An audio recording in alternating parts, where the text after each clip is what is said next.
Andra mo'y enna pa mu sa palutra panhos malapala. And we'll just leave it at that, because I don't have the next couple of lines in my head. Beautiful. Like I used to. We're talking about baby. All right, mini wild men. That's what we're talking about here. Welcome back to Left Anchor. I'm Alexi the Greek. And I'm Ryan Cooper. And joining us today, we have Dante Atkins, who is the communications director, at least for the short-term future, of Representative John Garamendi, who's the California 3rd District representative. Dante he's been a blogger, political activist, and active in California politics for a number of years. So welcome to the show, Dante. Thank you, guys. Nice to be here. Yeah, welcome, Dante. We're really glad to have you here. There's no one I could think of that I'd rather have on to talk about the ins and outs of Congress, electoral politics, all of the kind of behind-the-scenes action. I know you've worked on a number of campaigns, and you've had a lot of experience doing the dirty work that you don't get enough credit for. Yeah, as the Sybil said, I'm too old to live and too young to die. Nice. You have something you want to lead off on, Alexi? Well, sure. Maybe, Dante, before we dive into the current state of things, the current crises and whatnot, mm-hmm. Maybe even tell our listeners a bit more of your experience and what you've been doing the last few years, and maybe where you're looking ahead. You might be reading the tea leaves, perhaps. That might be a good lead-in. Well, sure. So basically, I come from the world of California politics, and a lot of my start there. First, I got involved with the Howard Dean campaign after leaving academia. My goal since I got started with this entire thing has been to try to make the Democratic Party more progressive. So that started with some state and local politics back in LA. Now trying to do the same thing in Congress. It's been interesting because a lot of the things that were considered, too centrist or too radical to talk about in terms of like what would appeal to a supposedly moderate district like, Medicare for all or any one of these other things that are big on the progressive agenda, or financial sector reform, things like that, are now things that we can actually legitimately talk about because they have some pretty broad and universal appeal. So that's the fight for this next Congress, I feel, as we move forward with a fresh crop of diverse freshmen that constitute this new Democratic majority. Is, will we yield to the old conventional wisdom that trying to play to a purple district means you have to be corporatist, or will actually give the people what they want? So that's the new fight ahead. That's exciting. Yeah. That's this I feel like, here we are, we're like Democrats in 1924. And it's like, then they ran John W. Davis or whatever, and who got just stomped flat. And so I thought, what I've always wanted to pick your brain about, Dante, is kind of the what I might think like a sort of sympathetic insider perspective in terms of just how Congress operates. So like I'm looking at this Politico article, exasperated Democrats try to rein in Ocasio-Cortez. Oh, that'll be a good one. Yeah, we'll have a lot of conversation about this. and I guess like, I read through this and like all of my not being an insider, like, or really having much experience or knowledge about how Congress operates at all, biases or instincts kind of kick in, and it's like, the party is trying to mobilize to like keep the left down, and I think almost certainly that's sort of part of the equation, but like maybe you could start sort of like read the tea leaves here, like who is sort of behind this type of thing. What are they really mad at? Is it like one thing I think I see in here, a big subtext, is they're just like super jealous. She's like, she's like leapfrog to the very front of the pack, and everyone's always talking about her all the time, and they're sort of pissed about that. But like, I don't know. There's so much to unpack here, but it comes from a lot of different things, and one of the things is fundamentally comfort and pressure. I think that a lot of the for the members themselves, because the people who are in line to chair these committees are in a position to be able to advance a lot of their own priorities and interests and be able to take advantage of those positions of power to help their friends, help their networks, build a legacy. All of these things are important, personally and professionally to them. What I think a lot of people make the mistake of assuming is that, it's the Democratic Party trying to keep out the leftists, because it's not like the Democratic Party as an institution or the DNC or any one of these other things has this level of control over anyone or over the people who are the incoming chairs of these committees, right? So a lot of people see that, or like senior Democrats in Congress trying to keep AOC down, and then they're like, oh, well, the Democratic Party is evil. And it's like, no, it's not really the Democratic Party, because the party itself doesn't have that sort of institutional control.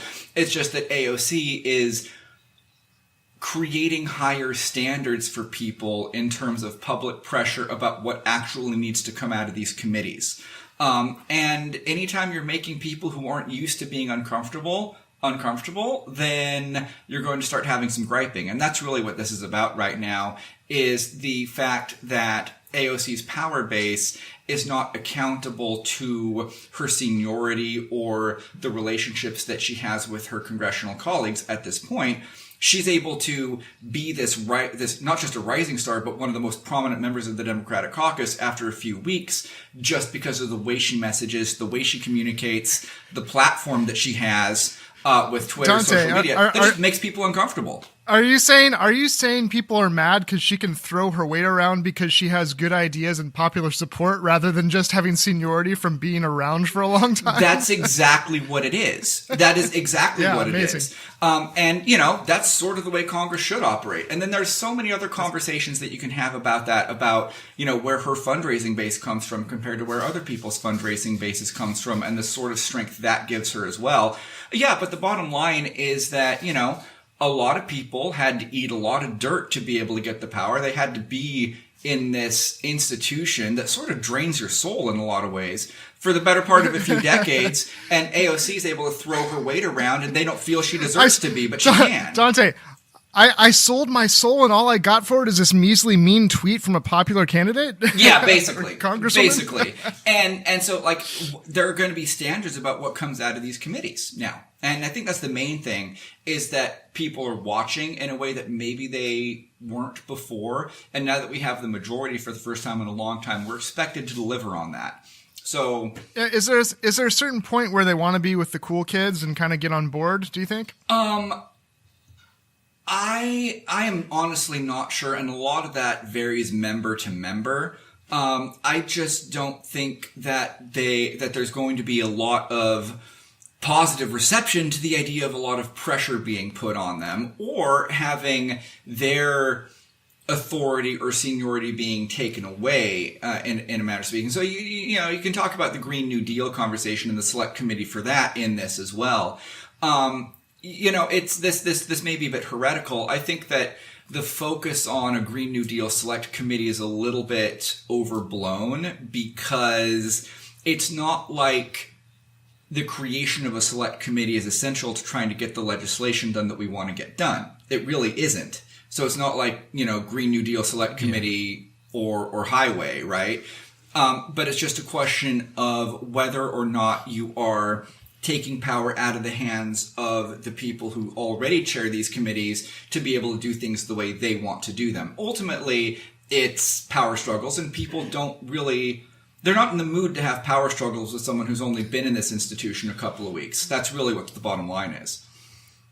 So correct me if I'm to summarize here, but correct me if I'm summarizing inappropriately. Like, you're saying that, because I could imagine, and I have argued many times that you see this big groundswell of support, and like about someone like AOC can sort of like, in a way somewhat reminiscent of how like Trump operates, kind of, obtain, drive a big bunch of dedicated followers and like constantly try to boost their engagement with politics. And, I've said, the people need to do that. People who are already in Congress, they need to sort of step in front of this thing and like try to like channel it. And what I'm hearing from you is that Democrats, institutional Democrats who've been in the party for a long time, they have a sort of like instinctive resistance to that sort of thinking. Like they want like sort of just like the way things are to sort of continue to be, and like they're sort of like afraid of wielding power, I guess, especially in this sort of like bold direction. Be like, yeah, we have to like rip the economy up by the roots and like get us a new one. Well, that has no fossil fuels. What I would say is that obviously the more for just from a Max Weber routinization of charisma and institution building type standpoint, the longer an institution has been doing things the way it has done them, the more recalcitrance there's going to be in terms of change, right?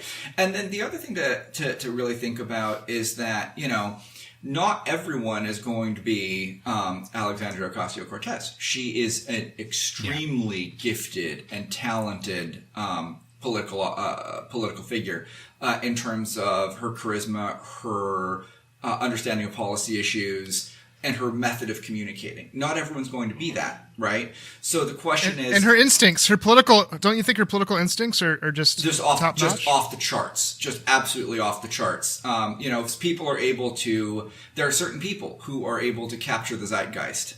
And she is it. And, people know that she's it. And also, but like I was saying, not everyone is going to be that, but people still want to ensure that they've got a power base in some way, right? So if you try to change the way the power base operates to people who are more along the lines of who have their power based the way AOC does, then that's sort of a threat as well. Like you're talking about changing, the way politics works, and also the fact that the way you get things done in Congress, a lot of the time, is through having, positive relationships with your colleagues, doing a lot of wheel greasing, that sort of thing. A lot of relationships are transactional in that regard too. So it's sort of rocking the boat and challenging an institutional culture that's based off of a more insidery sort of backroom aspect, if you know what I mean. Oh, I think we do. Yeah. I have maybe one specific thing about money.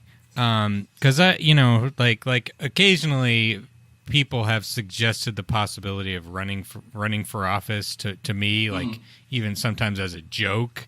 And, every time that happens, or somebody else is talking about doing it themselves, I think of this episode of This American Life from a number of years ago, where they talked to a bunch of congressmen about what it's like being a congressman, or congresswoman, as the case may be. And it's at least back in 2012 or whatever, what you did for most of your professional life was you call rich people and you beg for money. Yes, like day in and correct. day out. And that's correct. And it sounds just fucking awful.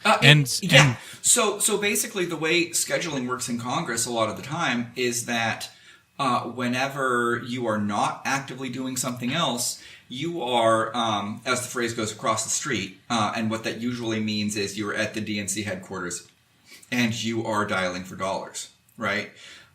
So if you don't have anything else to do, it's like, so there's the Capitol, and then the DNC headquarters is a couple of blocks away, a little bit east.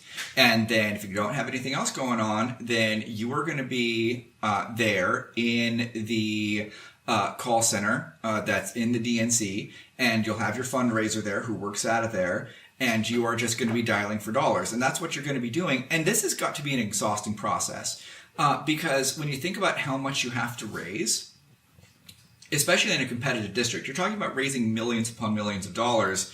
And when you think about it, the increments that you have to do that in compared to the amount that you have to raise are still relatively small. So let's take a look at at the facts and figures that are involved here, right? If you've got to raise a few $1,000,000, right, and the maximum contribution, even from a PAC, mind you, is $5,000. Think about how many different PACs you have to call, or whether that's labor or whether that's corporate, whether it's an interest, doesn't matter. I was told there would not be math.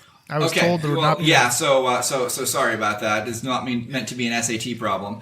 PACs can contribute what they can contribute, and individuals can contribute what they can contribute, but you're still in the position of having to raise that amount of money every 2 years, and then a lot of the time, how much influence you have will be dependent upon how many contributions from your committee, from your campaign, that you're able to give to both, transfers to the DCCC, to other party committees, direct contributions to other candidates that your campaign makes, right?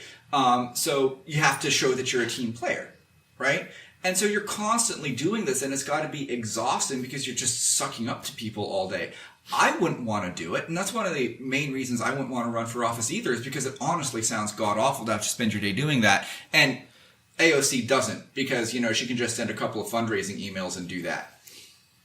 Yeah, and right. Plus, in addition to all that time, from what you were telling me, actually, but the listeners should know both Dante and Ryan are each is a real mensch. I don't know, plural of menches. That sounds weird. But they're a bunch of real menches because they've both Skyped into my classes and have edified my classes for me. I'm a bad lefty because I'm expropriating and exploiting their free labor. But in fact, I even had Dave Kibes Skype in on the topic of unpaid labor, and he gave me his unpaid labor on that topic. But in any case, Dante mentioned just this last semester that his congressman that he is the communication director for, at that point, like 9 months into the year, something like that, had done 270 something TV spots or something like that. I don't know. Correct me, Dante, on the numbers, but it's like at that point it was about 160 spots on national TV. Yeah. Okay, but it's like every other day, essentially, yes. Something like that. The numbers work out to. So, but in addition to all the dialing for dollars, you're basically running around doing TV spots or other advertising. It depends on how ambitious you are, and so it's kind of funny to me how a lot of the stereotype. You say, oh well, members of Congress are lazy; they're only working so and so days a week because apparently it's only a work day if it's a session day where you're actually voting, and really that's not the case. I'll just quite frankly, like, my boss is an extremely hard worker because he's always doing something, whether that's promoting his causes and democratic messaging in national media, or whether that's fundraising, or whether that's attending events, or doing his own, or doing district representational events, because ultimately that's the job, is representing people and hearing their concerns. There's always something going on. If you're in a safe district and you're just content to be a backbencher, then sure, you can just sit on your butt if that's what you feel like doing, and just like getting reelected and hope you don't get a primary challenge. But if you want to actually get something done, it actually does take quite a bit of work. And it's just a question of how much work you're willing to put in, because that's how much work you're going to get out of it.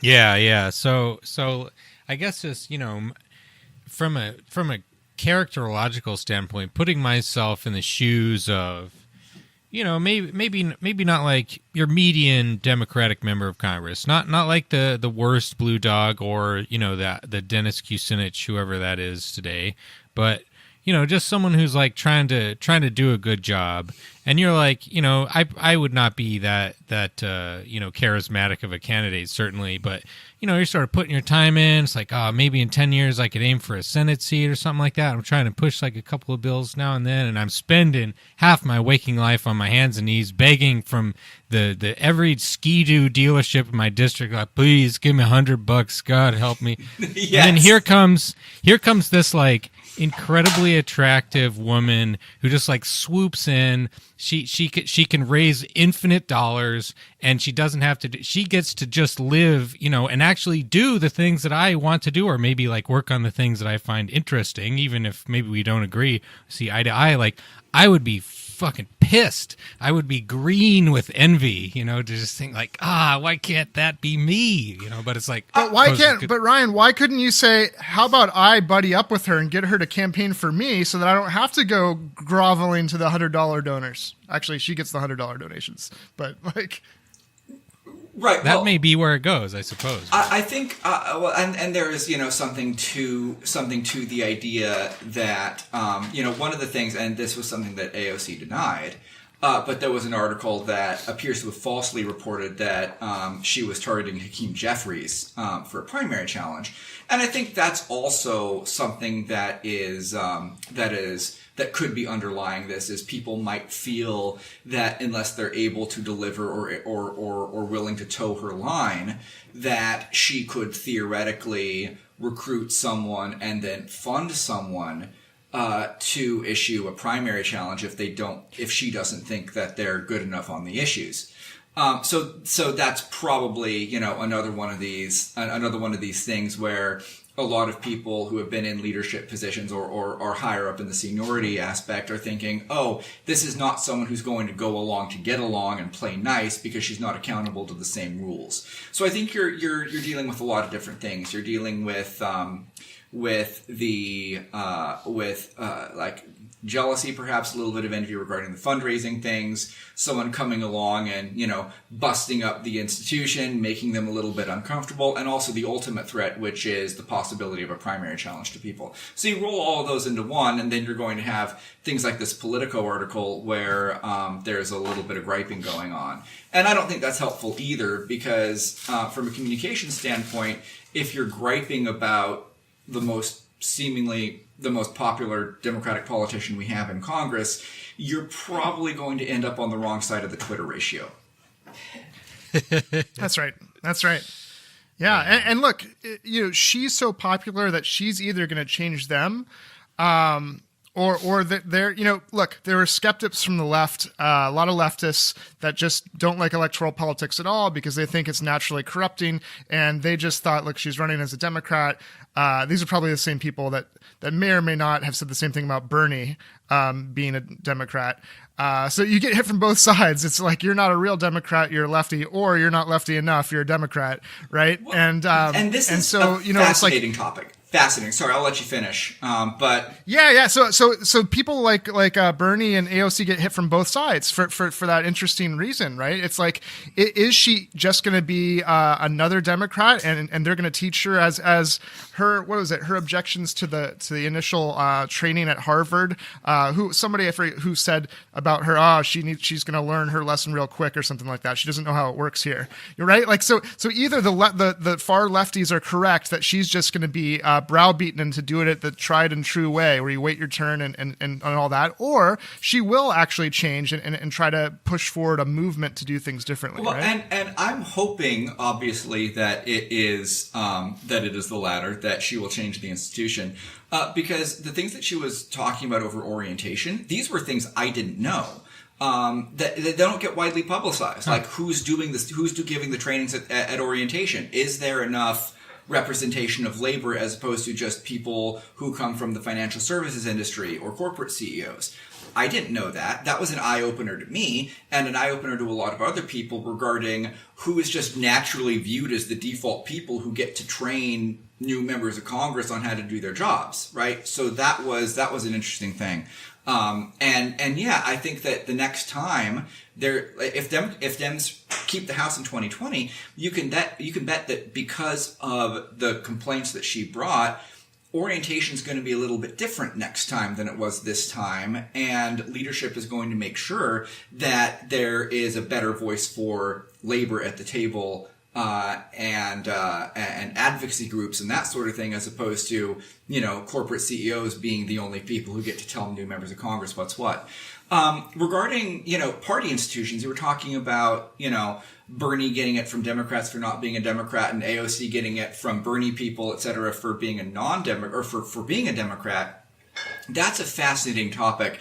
I was just having, a couple of days ago, I was having a Twitter conversation on this issue with Saikat Chakrabarti, who's former head of Justice Dems and now AOC's chief of staff. He and I had a Twitter conversation about this exact issue, where, I was saying that it wasn't exactly correct to say that, and it was in response to this Politico article, I think, right? That it wasn't exactly correct to say that the Democratic Party is trying to put AOC down because, look, that casts this movement, the movement that AOC is a part of and all of this, as something that's outside the Democratic Party as opposed to within it. And then when you do that, when you message it that way, what you're saying is that we're not part of this party, that the party is run by all of these other people, the centrists or corporatists or whatever, and that when you do that, though, you're affirming the consequent, because what this has been about for a long time is the soul of the Democratic Party. Who's going to own this party,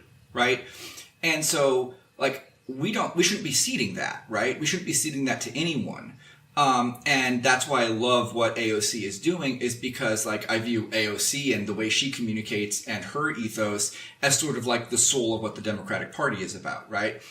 But it is interesting, and I'm sorry I'm rambling a little bit, but it is interesting because it puts the people who want a third party, like a left party, in an interesting position, because if people like AOC are representative of the Democratic Party, then it sort of lessens the incentive or the mobilization to be able to build a third party if it looks like people in the AOC camp and her ilk, which is very uniting across both sort of the Bernie and the Clinton left, by the way. If it looks like that version of the Democratic Party is going to head up this institution, then there's going to be a lot less incentive for a third party on the left. So that's also going to be something to watch for going forward, how that movement manifests itself if the Democratic Party keeps on moving this way. Yeah. Yeah, I guess, I have sort of two thoughts on that. You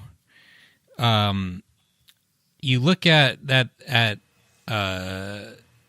history of third parties in the United States, and sometimes I think, back in the day, especially when things were a little bit more loose jointed in terms of when political parties were really just sort of patronage machines, they had almost no ideological content. Sure. It's like how the Populist Party and the who was Bob La Follett's party, the Progressive Party or the Farm Labor Party, whatever. You can certainly trace the development of good ideas from that sort of mobilization. But as a sort of the two-party system has become pretty solidified. Sure. And where you do sort of, if you're thinking tactically, you have to worry about spoiler effects.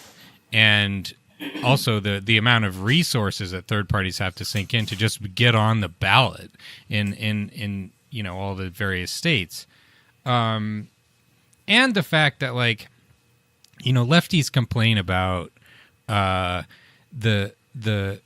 Democratic Party being biased against them, and I think there's definitely something to that. Yeah, there's a lot of historical evidence for that sort of thing. Exactly. Yeah. But I think they also, they characterize it as a parliamentary party where there's a leadership, and the leadership has tons and tons of power. Where it's it's not as, it's more of a kind of social club. It kind of, I remember people pointing out, oh, there's so many Democrats in the Bronx. It's there's more Democrats in the Bronx than there are members of DSA in the entire country. And, by an order of magnitude probably, but that just sort of goes to show you that the Democratic Party is not a parliamentary party. No, it's not. And it doesn't exist for most people in terms of being a center of going to do Democratic Party stuff on a regular basis. It's you just vote and that's it. Right, and you're right. You're exactly right, and that's the way it is for most people. Right, is you view yourself as loosely affiliated in some way, unless you're a diehard activist, right? You view yourself as loosely affiliated with democratic values like working class values, LGBT values, support for minorities, that sort of thing. And that's why people who are Democrats, right?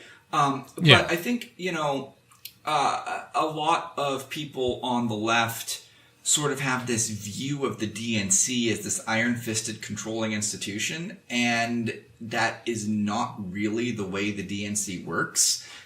And it doesn't have that sort of control over, Democratic candidates, Democratic campaigns. There's this idea that there's a lot of rigid enforcement from the top, and there really isn't that much. And so that's one of the things that I wish people understood more, is that. But, regarding two-party duality, I mean, you either figure out a way to overcome Duverger's law or you don't. Right? And Duverger's law is the stipulation that in, winner-take-all majority or plurality elections, if you have a system like that, eventually you're going to coalesce around two parties because of the spoiler effect you're talking about, right? And so, if you're still advocating for a third party, where you actually have to start is fundamental electoral reforms to be able to overcome Duverger's law. And so, I'm interested to see what happens in Maine, because Maine has actually done the instant runoff voting thing, right? And instant runoff voting is one of the things that can overcome Duverger's law. Right? So I'm curious to see what builds up around the left in Maine right now, to see if there are any fundamental changes that come out of the change from absolute plurality to something that might welcome more third parties into the process. But you've got to start someplace. Yeah. And I guess just to sort of maybe close this out, I think that what AOC really demonstrates, it's she took what was his name, Joe Crowley, that was number 3 Democrat in the House, in part of the Cuomo machine in one of the most corrupt machine states in the country, and she just picked him off by 15 points.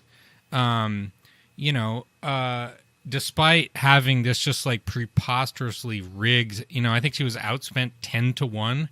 And so what the sort of leadership, sort of Chuck Schumer, Obama, centrist type of leadership apparatus, insofar as there is such a thing, what it relies on to maintain itself is that most people aren't paying attention, they're not participating, they're not challenging them in any sort of systematic way. And if you have someone like AOC come up, she can just snap off the number 3 person in the House without really breaking a sweat. Well, it's not impossible. No, it's not. And what I would say about that, is that it was a low turnout primary, which meant that every single person who could be organized, or that AOC's campaign was able to organize, people who don't usually participate in these processes, every single person that participated in that way was that much more amplified than they would have been in a normal primary. And that's one of the interesting things, and a double-edged sword about the way that, New York has done this, because New York has extremely ridiculous voter registration deadlines for primaries. And they don't do all that well in terms of actually letting the democratic process play out, right? And it's designed to depress turnout in primaries. That's the entire design of the system. But the flip side of that is, if you're actually willing to do the work to be able to organize people and you're able to inspire people that way, it doesn't take all that many people to be able to significantly change a primary when you've designed it to be low turnout through artificial barriers. So that's sort of a flip side of this equation. Yeah, although I think even in a high turnout, the re-election, she's going to wipe the floor with whoever attempts to run against her pretty easily, I'd say, right? No one will dare, I don't think, or at least no one's serious. Yeah. It's you had this thing where it's could the establishment or could Joe Crowley or challenge Ocasio-Cortez? And it's not. There's no amount of money in the world is going to be able to beat her in a primary challenge at this point, right? Because of how much she would be able to raise and muster and how much support she has nationwide. And plus, once you're the incumbent, it's very, very difficult for people to realistically say that you should be primary challenged when the entire ethos of like not primary challenging people is what you've been based on for so long, right? It's like, once you're in, and that means that you're, it's your party now. You're the captain now, right? So there you go. Yes, sometimes the incumbency advantage works to the left's benefit. Right, so, right. And we'll take it when we can. Yeah, take it when you can and then run with it, because if you're the incumbent, then you can help other people become incumbents. And that's something I'm super excited about with this new Congress, is that so many of these young progressive women of color are all going to be growing up and going through this system together and supporting each other and reinforcing each other, and then coming to the assistance of candidates who can follow in their footsteps in subsequent generations. And once you start that process, it just mushrooms and grows. And that's what I'm super excited about, is that we're going to have a legit cultural change in this institution, and it badly needs it. Right. Yeah. And I noticed that like both Trump and these young women of color who are inspirational, and sadly they're inspirational in a way that isn't working out for maybe Beto and Elizabeth Warren on the Instagram as quite as well. But you can try to use the same tools and methods, but if it's not authentic, or if you're not naturally predisposed to communicating with people in that way, it doesn't work as well. But the point I was going to make about Trump is that like, he has a kind of transparency in a way, but it's just the transparency of like literally dumping his thoughts onto Twitter in like a basically continuous basis. So what the transparency is to his rambling, inane kind of musings and theater. Whereas AOC and her fellow Congress people are kind of trying to actually make representative government transparent and trying to make policy and politics something that in this system, as difficult as it is, accessible to the actual populace, so that they have, I guess Trump tries to do this in a really misleading and demagogic way as well, right? He does tweet about whether it's the wall or whatever it is. He tries to, in his own way, co-opt what his base should think and support him on. But I guess that's the difference in substance and content. But in form, there does seem to be this parallel that strikes me as why lots of people are interested in politics in ways that they aren't by just Joe Congressman. Right? Well, I mean, so Trump is, and he's transparent in the same way that your drunk racist uncle is transparent.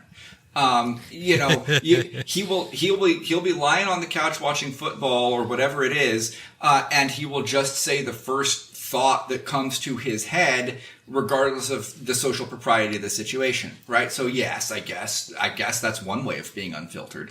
But what people love about AOC so much, and a lot of the other freshman progressive women, especially women of color, are following in these footsteps, is they actually communicate like normal human beings, which is fascinating, because like so much of the work we do, especially in communications for Congress, is about trying to craft messages and hone messages and use the perfect words and all this other stuff, and what you lose in that, like people can inherently tell the difference between someone just speaking authentically, saying something they believe, and a carefully crafted and honed message. Like one sounds like you're an actual human being, and the other sounds like you got fed lines to play into a loudspeaker, right? And as someone whose job it is to feed lines to play into a loudspeaker, I know the difference. And I think most people know the difference as well. So it's the authenticity thing, right? And between someone who spends all their time, being a what's almost sounds like, I don't know, it's like drug-addled rantings on Twitter, and someone who's actually saying, hey, this isn't right, and we should do things different. Like, what AOC just did with, saying that maybe news media organizations that cover presidential candidates maybe should actually have a black person doing the work, right? There's an authenticity gap here. And yeah, Trump is authentic, AOC is authentic, but AOC also isn't crazy. Yeah. So we've got an advantage there. Two ingredients. And I don't even think Trump's authentic, because I don't think there's a there, if you know what I mean, right? I think he's transparent and he's extemporaneous, but like, Alan Watts has this great phrase, how to be a genuine fake. And it's a play on the fact that the word person, right, the Latin persona, it references the mask in theater, that per, through, and sona sound. The sound comes through the mask. And so the person is the mask you wear. And so so to be a genuine person is to be a genuine fake, right? It's a contradiction. And so like, I think Trump is just all masks. He just puts on different masks, and there's no there. But there's true authenticity in these inspirational, upstarts and so forth. And that's something that kind of moves people affectively in a way that is uplifting and positive, rather than kind of like inward turning and playing on anger and festering, frustration and hate. From a experiential and communication standpoint, I like, you can be an authentic sociopath. Like that doesn't mean you're not lying all the time, but it means that you genuinely that's where you're at, right? And that's what you do. Yeah. I grew up with one, so I can speak from some personal experience about that. But it's about with AOC and some of these other freshman members that we've been talking about here. It's about authentically communicating things that people care about in terms of their hopes and their aspirations and their representation, and making their constituents and the people who value them feel represented, heard, etc. And Trump does that with, people who really want a border wall because they're afraid of Mexicans. So those people feel represented. But my confidence is that there are more people who feel represented by having these diverse voices in Congress than there are people who feel represented by someone finally being unvarnished saying that Mexicans are rapists. That's my hope. And if I'm wrong, then I fear for the country's future. Yeah. So what do you think about this shutdown? And this probably is part of a larger discussion on whether Trump is a genius politically. His political instincts are amazing. He's phenomenal. He's just right. I will say that the people that love him really love him. It's kind of like one of the reasons the NRA, besides money, is so powerful is that, like, it's not that there are more people who favor gun rights than gun control. It's just the people that love guns really love guns. It's like their number one issue by like 1 million, right? And people that are for gun control, it's like one of many important things to do, right? So the intensity factor is there. And I feel like Trump's base is not numerous, but is intense. Yes. And then there's the people, right? And so there's that. But in terms of like how many people are very supportive of him, or he's a Republican, I think that's my interest, I'll vote for Republican, right? So what's your overall sense? And you can use maybe the shutdown as a microcosm if you want, or just talk about the shutdown, but like about his political maneuvering such that it is and his instincts. I think that is the culmination of something we've been seeing on the right for a long time, which is as the country gets more and more diverse and as society gets more and more liberal, the Republican play has been to try to drive up even more fervor among their base. And that's the strategy they've been using for a little while now, what I've called the Breitbartization of the Republican Party. And what you're seeing with the wall and the shutdown fight is sort of the quintessence of that, because every single polling indicator shows that this is not a winning issue. Most people don't support the wall. Most people don't support the shutdown. Most people blame Trump and the GOP Congress for the shutdown. So it's not a winning issue. But they don't have a choice but to do it because they all their fortunes rely on maintaining this base and not disappointing them. They've driven up expectations so high among their base that if they let it go now, they know it's going to be dispiriting.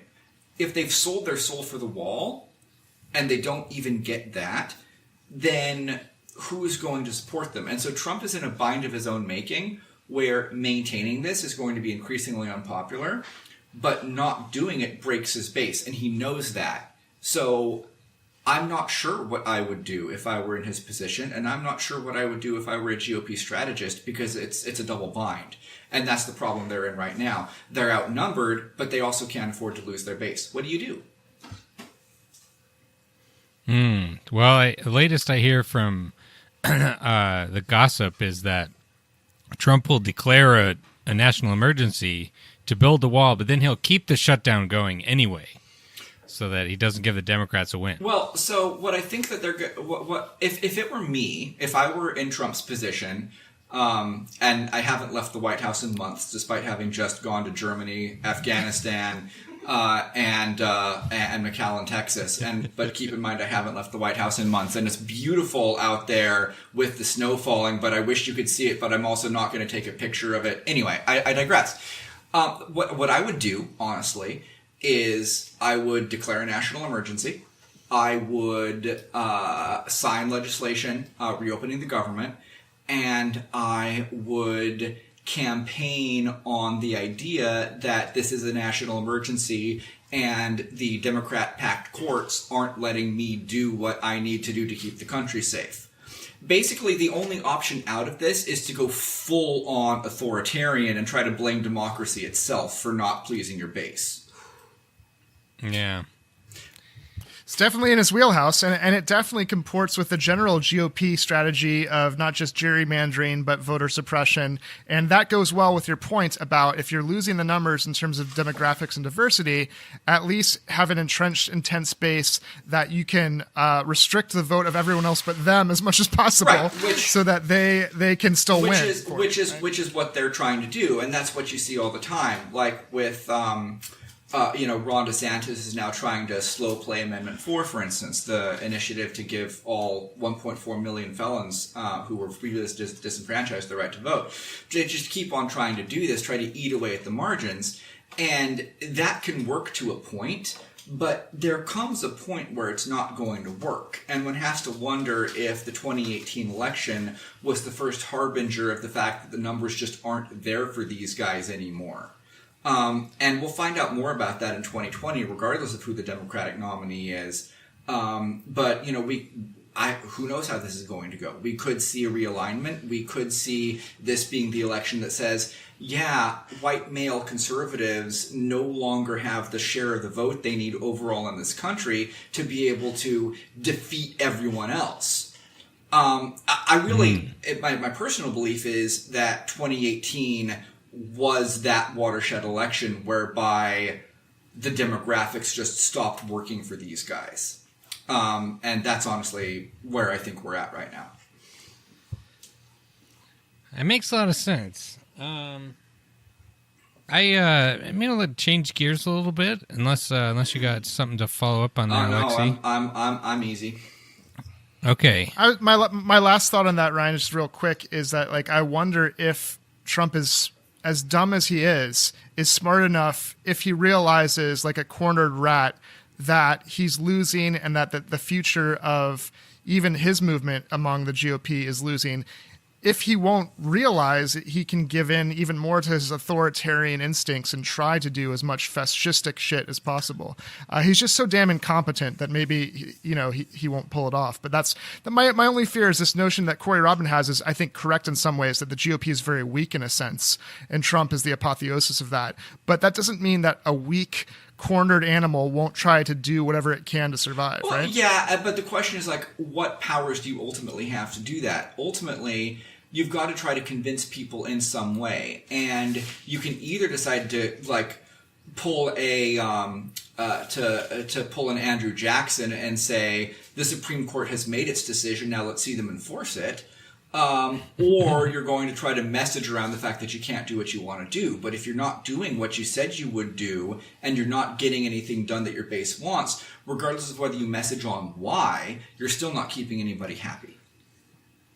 Yeah, I'm old enough to remember. Do you guys remember when we were worried for a second if when the court struck down his Muslim ban, if there was going to be a confrontation between ICE and the marshals? Yeah, and he decided not to go through with that, but you never know. But he could, right? I mean, you never know. You never know whether he's going to say, okay, the Supreme Court made its decision, let's see them enforce it, right? And yeah, will he do a constitutional crisis to try to keep power? Maybe. And let's wait and see what happens on that come, 2020 as the election rolls near, if he's got to try to do something to change the dynamic. But yeah, so Ryan, what do you got for us now? I wanted to ask more about the kind of internal power dynamics and structures of the of Congress. Sure. And so like the committee assignments have come down, right? Right. And the lefties, I think, sort of mostly got beat on the. It seems as though, in terms of like the big power committees, it wasn't a total rout, but they didn't get most of the like the ways and means stuff they were asking for. I guess maybe just like how it appears as though there's a certain like machinery in Congress, right? There's like the levers of power, sure, and it seems to me as though the left is very unfamiliar with where those are and how to sort of like jockey for position, and I think maybe sort of like as a consequence of just being out of power for so long, that there are a lot like folks are a lot more. It's much easier to just be like, oh, we were, the centrists kind of. They cheated, it's like how Bernie was cheated by the DNC, and it was like, maybe they sort of like shaded things a little bit here and there, but like it seems to me at the end of the day he just got beat, right? And I think similarly, with the mechanisms of power, I feel like committee assignments, the chairmanships, like how does that work? Are people making good play for it? Well, or maybe they're getting better. I mean, so the fact that we're even talking about this is a step in the right direction, right? Because under normal circumstances, so the way these things are decided, like who gets seats on appropriations, who gets seats on ways and means, etc., there are two different components that play in, or three, I should say.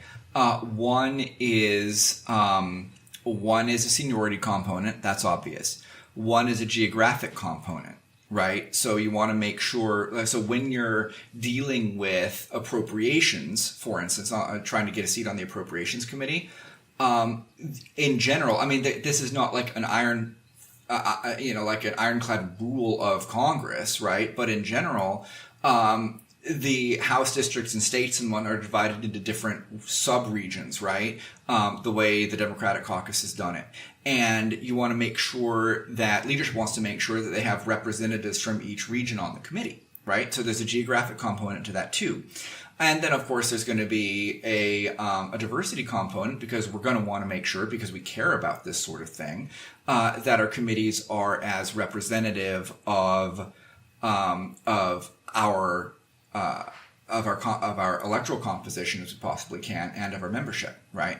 So all of these things are factors in terms of who gets these committee assignments. So basically what you're dealing with in terms of, the Ways and Means seat, right, this was, I think, widely viewed as like, oh, who's going to get it? And that's going to be a dynamic between Sawatsky and Alexandra Ocasio-Cortez on the Ways and Means Committee, right? And the reason you had that determination is because, well, Ways and Means is going to get a seat from the New York delegation, so who's going to take that seat, right? And so the fact that we were talking about ideology as an axis of differentiation for these seats is a step in the right direction, because under normal circumstances, there would be no way that a freshman lawmaker would be considered here as in opposition to someone who had been around a lot longer as a differentiation point. Right? So we've added that to the public discussion regarding who gets these seats when it really wasn't a topic of discussion before. But it's not like, and again, I want to reemphasize, so it's like, okay, so AOC doesn't get the Ways and Means seat, right? But that doesn't mean that Pelosi intentionally stiffed progressives to be able to put moderate on, or whatever else it is that people were saying. Reason being is that it would have required upending the way things have always been done and the way these committee assignments have always been given, in order specifically to put a progressive on the seat, as opposed to someone who would have been more considered for it some other way, right? So again, it's not like, oh, progressives got cheated here. It is progressives were not given special consideration in this dynamic this way. Right, which doesn't mean that people can't be disappointed that it didn't happen, but it's also important to weigh to understand what the ask was in the context of the history of the institution, and I feel that's an important point. Yeah, Dante, it reminds me about the structural nature of the critique of capitalism, properly understood. Right? We just got deep here. Okay. Yeah, it's not some rich dude's fault, right? That he or she is exploiting labor. He or she is a cog in the machine, right? Like in the same way that you can't change the system by like that one rich dude becoming a monk or something. You can't change, like you're saying here, it's not a kind of conspiracy where the agency is in just Pelosi and she's kind of the puppet master or something. The same way capitalism is a structure that operates, like you said, this is the way things are done in this interconnected structural way. So there's no one person's decision. It's just that the way that the system functions produces these results unless you have dramatic restructuring of how things are done. Right? Exactly. So like, and throughout my career as a democratic activist, in as much as one can call it a career, because so often you're just never paid to do this, what I've been focused on is the way institutions work on a structural basis and the way you can take a look at institutions, especially with regard to the Democratic Party, Democratic caucuses, things like that, and say, how can we rewrite the rules of this to be a more effective force, to be a more representational force, to be a more progressive force? And the way that committee assignments are doled out might be one of these things that we take a look at, especially in terms of, say, making sure that you have more freshman representatives, or making sure that you have members from the various ideological caucuses or things like that on there, right? Because, let's take a look at where the CPC is these days. The CPC has 90 members now, is that correct? Progressive Caucus? That's pretty much a record. And the CPC deserves to be able to flex its muscles. So one of the things, the approaches that I would take is, what are we doing as progressives to make sure that there's some institutional lever of control whereby the CPC is going to have representation on these committees, regardless of whether that's at the senior level or at the freshman level? So these are the types of structural questions that we should be taking a look at, rather than placing our hopes and expectations in one particular situation, in one particular savior, because we're not going to be able to count on Alexandra Ocasio-Cortez on the Ways and Means Committee to be our savior to ensure that we have higher marginal tax rates and Medicare for all, right? We're going to have to build progressive power institutionally into this process, and that's what we're not taking a look at enough, I think. And CPC is Congressional Progressive Caucus, Progressive yes. Caucus? Yeah. So I have just one more question. In line with that, what you're talking about there, like suppose that you are, you're down there at a strategy session with like all the sort of like, progressives and leftists and in the Congress, and maybe, like the head of the nurses union and, some of the other like heavy hitters, insofar as there are any heavy hitters on the left. And what would be your strategy for how, lefty members of Congress should play, like, should sort of like burrow into this thing? And try to like steer it in a direction away from the climate iceberg, so to speak. Wow, there's so much. But that's not a simple question at all.